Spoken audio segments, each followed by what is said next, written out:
Tihar jail में कैदी महिलाओं के साथ रात में जो किया जाता है उसे जानकर दंग रह जाओगे। आज का वीडियो है तिहाड़ जेल के बारे में। तिहाड़ जेल में महिला कैदियों की ज़िंदगी कैसी होती है और उनके साथ रात में क्या क्या किया जाता है और उन महिला कैदियों का शोषण क्यों किया जाता है, ये आप सुनोगे तो आपके पैरों तले ज़मीन खिसक जाएगी। चलिए शुरू करते हैं। दिल्ली की तिहाड़ जेल, जहाँ हर कैदी के चेहरे के पीछे एक अनकही कहानी छुपी होती है। कोई हालत का मारा हुआ है, कोई मजबूरी का शिकार, तो कोई राजनीति का मोहरा। यह जेल सिर्फ एक बंदीगृह नहीं बल्कि इंसानी ज़िंदगियों की टूटी हुई कहानियों का एक संग्रहालय है। हर ईंट के पीछे किसी न किसी की सिसकियाँ दबी हुई हैं, लेकिन इस कहानी की नायिका मंजू देवी उन लोगों में से थी जो अन्याय के लिए लड़ रही थी। एक सामाजिक कार्यकर्ता जो महिलाओं के अधिकारों के लिए काम करती थी। उसे एक ऐसे घोटाले में फंसा दिया गया जिसमें इसका कोई हाथ नहीं था। वह हमेशा से सत्य और ईमानदारी की राह पर चलती थी, लेकिन सत्ता और पैसे खेल में सच्चाई की कोई कीमत नहीं होती। अदालत के कटघरे में खड़ी मंजू देवी की आंखों में बेबसी और गुस्से का मिश्रण था। उसने अपने वकील की ओर देखा, जिसका झुका हुआ सिर बता रहा था कि उसके लिए अब कोई रास्ता नहीं बचा। चारों ओर फुसफुसाहटें गूंज रही थी।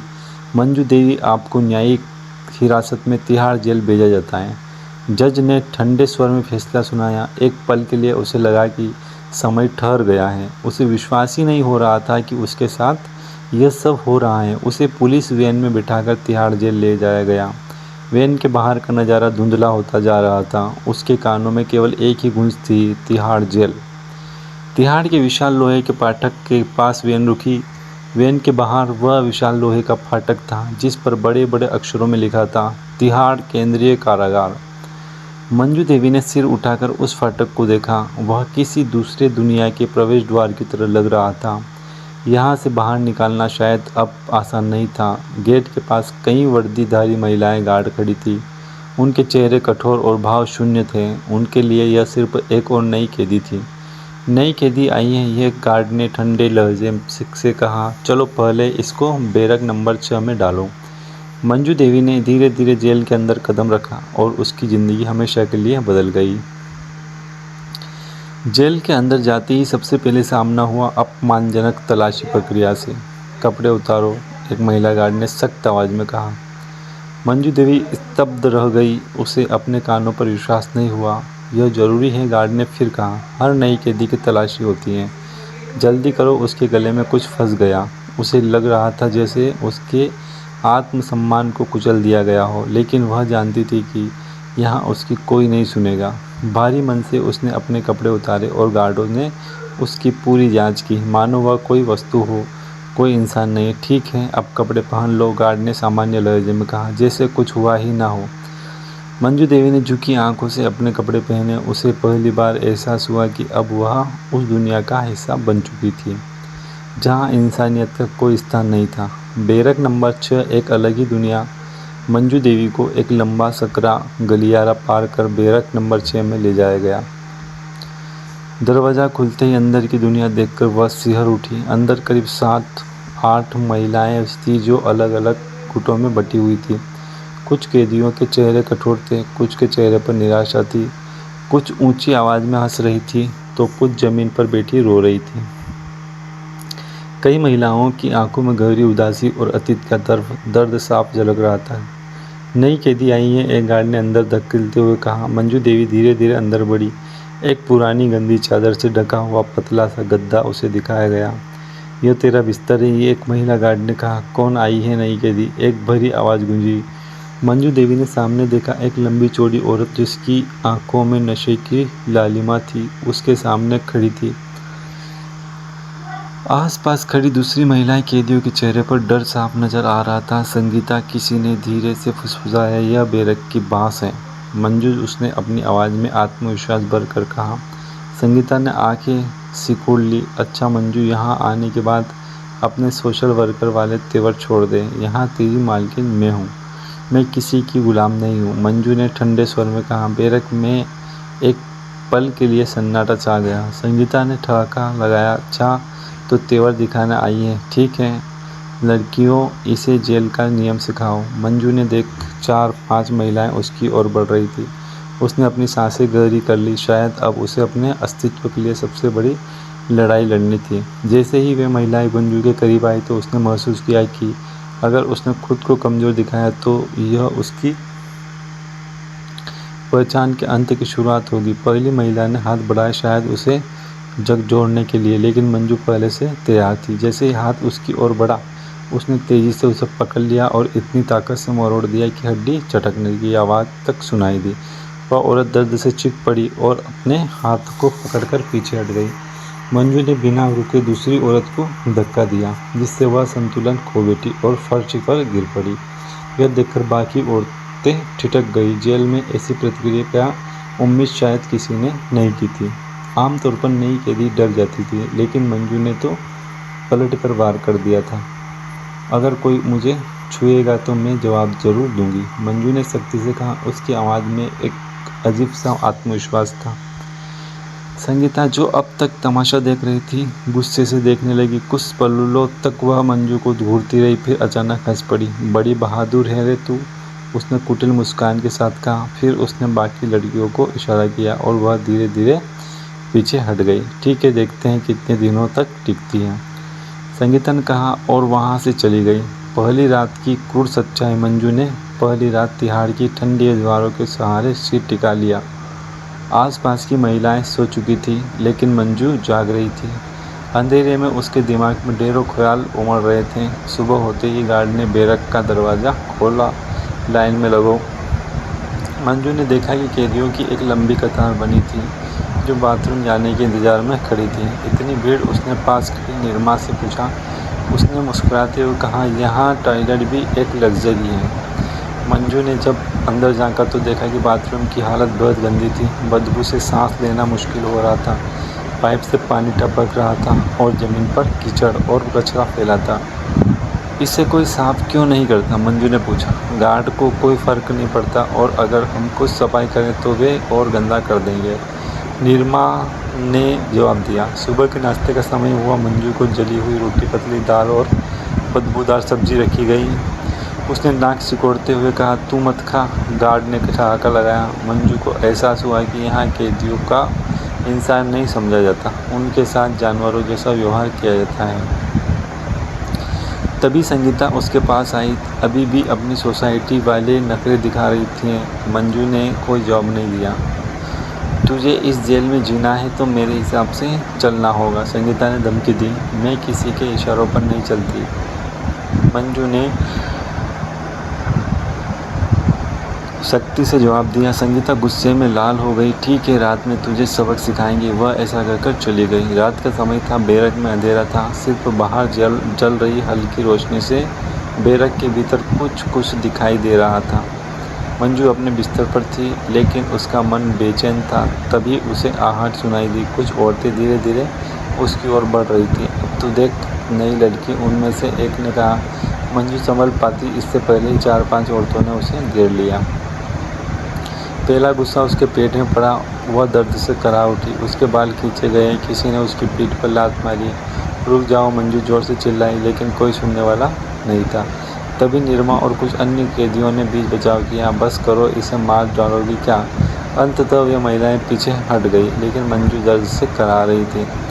संगीता उसकी ओर झुकी और मुस्कुराकर बोली, यह तो सिर्फ ट्रेलर था, अगर अगली बार जुबान चलाई तो और बुरा होगा। मंजू ने अपने कपड़े ठीक किए और चुपचाप कोने में बैठ गई, लेकिन उसके मन में एक आग जल रही थी। अब वह चुप नहीं रहेगी। अगले दिन जैसे ही बैरक का दरवाज़ा खुला, मंजू सीधे जेलर चौहान के पास गई। सर, मुझे शिकायत करनी है। चौहान, जो अपनी कुर्सी पर आराम से बैठा था, उठते हुए बोला, क्या हुआ? मुझे बैरक में मारा गया और गार्ड ने मुझे कुछ नहीं किया। चौहान हंस पड़ा। देखो, ये जेल है, यहाँ ऐसी चीज़ें होती रहती हैं। अगर तुम चाहती हो कि तुम्हें कोई परेशान न करे तो संगीता से अच्छे संबंध बना लो। जैसा वो कहती हैं वैसा ही करो। मंजू ने गुस्से से चौहान की ओर देखा और बोली, यानी आप सब जानते हैं और कुछ नहीं कर पाए हैं? मंजू की आवाज़ में आत्मविश्वास था। चौहान ने ठंडी आंखों से उसे घूरा और कुर्सी से थोड़ा आगे झुकते हुए बोला, तुम्हें ज़्यादा सवाल करने की आदत है, इसे छोड़ दो वरना तुम्हारे लिए अच्छा नहीं होगा। मंजू ने उसकी आंखों में देखा और जानती थी कि चौहान कोई मामूली सेलर नहीं था, वह तिहाड़ जेल की काली सच्चाइयों का रक्षक था। एक ऐसा पहरेदार जो न सिर्फ भ्रष्टाचार को बढ़ावा देता था बल्कि खुद उसमें लिप्त था। मंजू को जेल में आए 1 महीना हो चुका था। उसने अब तक जेल के हर कोने को बारीकी से परखा था। यहाँ नियमों की किताब में चाहे जो लिखा हो, लेकिन असल कानून ताकतवरों का था। कमज़ोरों को यहाँ 2 ही रास्ते दिए,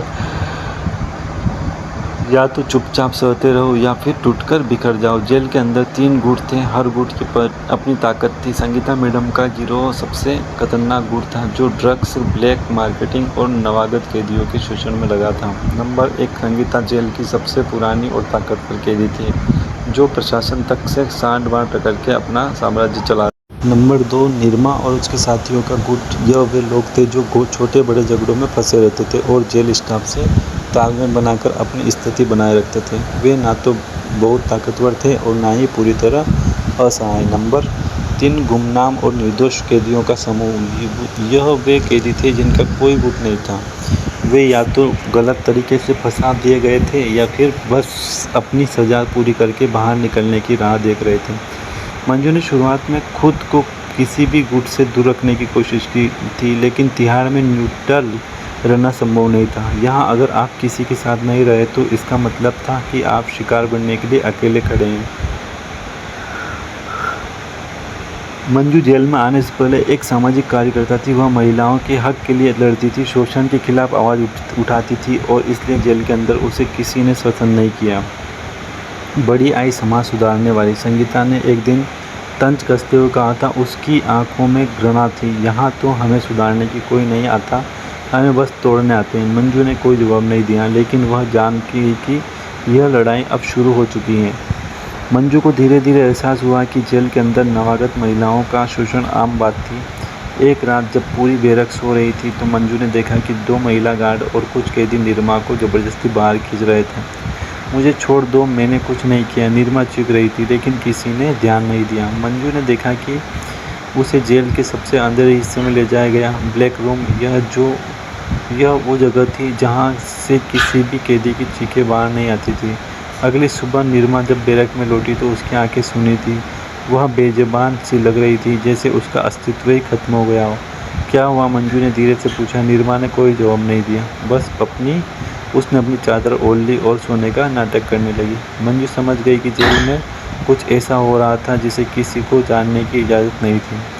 मंजू ने पता लगाया कि यह सब केवल कैदियों का खेल नहीं था, जेल के कुछ अधिकारी भी इसमें शामिल थे। जेलर चौहान एक भ्रष्ट अधिकारी था जो हर अवैध काम के पीछे था। वह संगीता के गिरोह को अंदर से समर्थन देता था ताकि जेल में उसका वर्चस्व बना रहे। मंजू अब यह सब सहन नहीं कर सकती थी। अगर हम सब मिलकर आवाज़ उठाएं तो वे हमें अनदेखा नहीं कर सकते, उसने निर्मा और बाकी कैदियों से कहा। लेकिन हम क्या कर सकते हैं? निर्मा ने कमज़ोर आवाज़ में पूछा। हम भूख हड़ताल करेंगे। धीरे धीरे 15 से ज़्यादा कैदियों ने मंजू का समर्थन किया और खाना खाने से इनकार कर दिया। सुबह होते ही जेल में अफरा तफरी मच गई। यह क्या हो रहा है? गार्ड चिल्लाया। हम तब तक खाना नहीं खाएंगे जब तक हमें इंसानों की तरह ट्रीट नहीं किया जाएगा। मंजू ने ऐलान किया। अब मामला जेल प्रशासन तक पहुंच चुका था। मंजू, तुमने बड़ी मुश्किलें खड़ी कर दी हैं, चौहान ने कहा। अगर भूख हड़ताल जारी रही तो हमें मजबूरी में कुछ कदम उठाने पड़ेंगे। हमें कोई फ़र्क नहीं पड़ता, मंजू ने जवाब दिया। चौहान गुस्से से उठा और संगीता के पास गया। तुम्हें मंजू से निपटना होगा। संगीता मुस्कुराई। चिंता मत करिए सर, मैं इसका हल निकालती हूँ। अगले दिन संगीता ने जेल में एक झगड़ा करवाया और एक महिला कैदी के सामान में ड्रग्स रखवा दिए। गार्ड आए और जांच करने लगे। यह ड्रग्स यहाँ कैसे आया? तभी एक गार्ड ने कहा, हमने मंजू को वहाँ देखा था। मंजू हैरान रह गई। यह झूठ है, उसने चिल्लाया। लेकिन जेलर चौहान ने फैसला सुना दिया। मंजू को कड़ी से कड़ी सजा दी जाएगी। अंधेरी कोठरी में उसे 2 दिन के लिए डाल दिया गया, जहाँ उसे 48 घंटे तक भूखा प्यासा रखा गया, लेकिन वह टूटी नहीं। उसने मन ठान लिया था। अब यह सिर्फ उसकी लड़ाई नहीं थी, बल्कि हर उस महिला की लड़ाई थी जो तिहाड़ में अन्याय का शिकार हो रही थी। मंजू को अकेली कोठरी में बंद हुए 24 घंटे हो चुके थे। उसका शरीर कमज़ोर हो चुका था, होठ सूख चुके थे, लेकिन उसकी आंखों में अब भी ज्वाला जल रही थी। तुम्हें अपनी गलती का एहसास हुआ या नहीं? जेलर चौहान ने बाहर से पूछा। मंजू ने जवाब नहीं दिया, क्योंकि अब उसकी लड़ाई खत्म होने वाली नहीं थी। तिहाड़ जेल की अंधेरी सलाखों के पीछे खड़ी मंजू की आंखों में एक अनोखी चमक थी। अगर तुम माफ़ी मांग लो तो मैं तुम्हें बाहर निकालने का मौका दे सकता हूँ, जेलर चौहान ने फिर कहा। उसकी आवाज़ में धमकी और व्यंग दोनों थे। मंजू धीरे धीरे खड़ी हुई और सलाखों की ओर बढ़ी और आत्मविश्वास से कहा, अगर आप मुझे 100 साल भी इस कोठरी में बंद कर देंगे तो मैं भी सच के लिए लड़ना नहीं छोड़ूंगी। चौहान ने गुस्से से पैर पटका और वहां से चला गया। बैरक नंबर 6 की कैदियों में हलचल मच गई। मंजू को बिना किसी कारण अकेली कोठरी में डाल दिया गया। किसी ने फुसफुसाते हुए कहा, हमें उसके लिए कुछ करना चाहिए। दूसरी कैदी ने कहा, लेकिन अगर हमने आवाज़ उठाई तो संगीता हमें मार डालेगी। किसी ने डरते हुए कहा, हम डरते रहे तो हमेशा के लिए गुलाम बन जाएंगे। निरमा ने खड़े होकर सभी को देखा और दृढ़ स्वर में बोली, मंजू के बिना हम अधूरे हैं। अब समय आ गया है कि हम एक होकर उसका विरोध करें। अगले दिन तिहाड़ जेल में अराजकता फैल गई। कैदियों ने गार्ड्स के आदेश मानने से इनकार कर दिया। किसी ने जेल की कैंटीन में आग लगा दी। कुछ कैदी अपने कपड़े उतारकर विरोध करने लगे। ये क्या हो रहा है? चौहान गुस्से से सिखा। सर, यह सब मंजू के कारण हो रहा है, एक गार्ड ने कहा। मंजू को तुरंत बाहर निकालो, चौहान ने आदेश दिया। मंजू को अब अकेली कोठरी से निकाला गया और वह कमज़ोर लेकिन आत्मविश्वास से भरी थी। पर उसे इस बात का अंदाज़ा नहीं था कि संगीता ने उसके लिए एक नई साजिश रखी थी। जैसे ही वह बैरक में लौटी तो संगीता ने अपने बुजुर्गों के साथ उसे घेर लिया। तूने बहुत खेल खेल लिया, अब तेरा आखिरी दिन है। लेकिन इस बार हालात बदल चुके थे। मंजू अकेली नहीं थी। निरमा, सीमा, पूजा और बाकी कैदियों ने आगे आकर संगीता को घेर लिया। अब यह जेल तुम्हारे हिसाब से नहीं चलेगी। संगीता ने भागने की कोशिश की, लेकिन मंजू ने उसे पकड़ लिया। आज से तुम इस जेल की बॉस नहीं, सिर्फ एक आम कैदी हो। संगीता का राज खत्म हो चुका था। मंजू ने अपनी ताकत का सही इस्तेमाल किया। उसने जेल के अंदर हो रहे भ्रष्टाचार को उजागर करने का फैसला किया। कैदियों की शिकायतों को मीडिया तक पहुंचाने की कोशिश की। धीरे धीरे उसकी आवाज़ बाहर पहुंचने लगी। एक दिन एक मशहूर पत्रकार तिहाड़ जेल के बाहर खड़ा था। हमने सुना है कि यहाँ कैदियों के साथ बुरा व्यवहार हो रहा है, क्या यह सच है? अब जेल प्रशासन मुश्किल में था। मामला अब अदालत पहुँचा तो चौहान के खिलाफ सीबीआई की जांच शुरू हुई। मंजू को अदालत में बुलाया गया। क्या आप जेल प्रशासन के खिलाफ गवाही देंगी? जज ने पूछा। मंजू ने बिना डरे कहा, हाँ, मैं गवाही दूंगी। चौहान को रिश्वतखोरी, कैदियों के शोषण और अवैध गतिविधियों का आरोप में सस्पेंड कर दिया गया। चौहान के गिरने के बाद अब सरकार ने तिहाड़ जेल में सुधार के आदेश दिए। मंजू के खुश यह होते ही कि फिर से सुनवाई हुई और आखिरकार उसे निर्दोष घोषित कर दिया गया। जब यह जेल से बाहर निकली तो उसका स्वागत करने के लिए लोग खड़े थे, लेकिन उसने पीछे मुड़कर देखा और मन में ठाना लिया कि अब मैं जेल सुधार अभियान शुरू करूंगी, ताकि किसी और महिला को मेरे जैसी तकलीफ ना सहनी पड़े।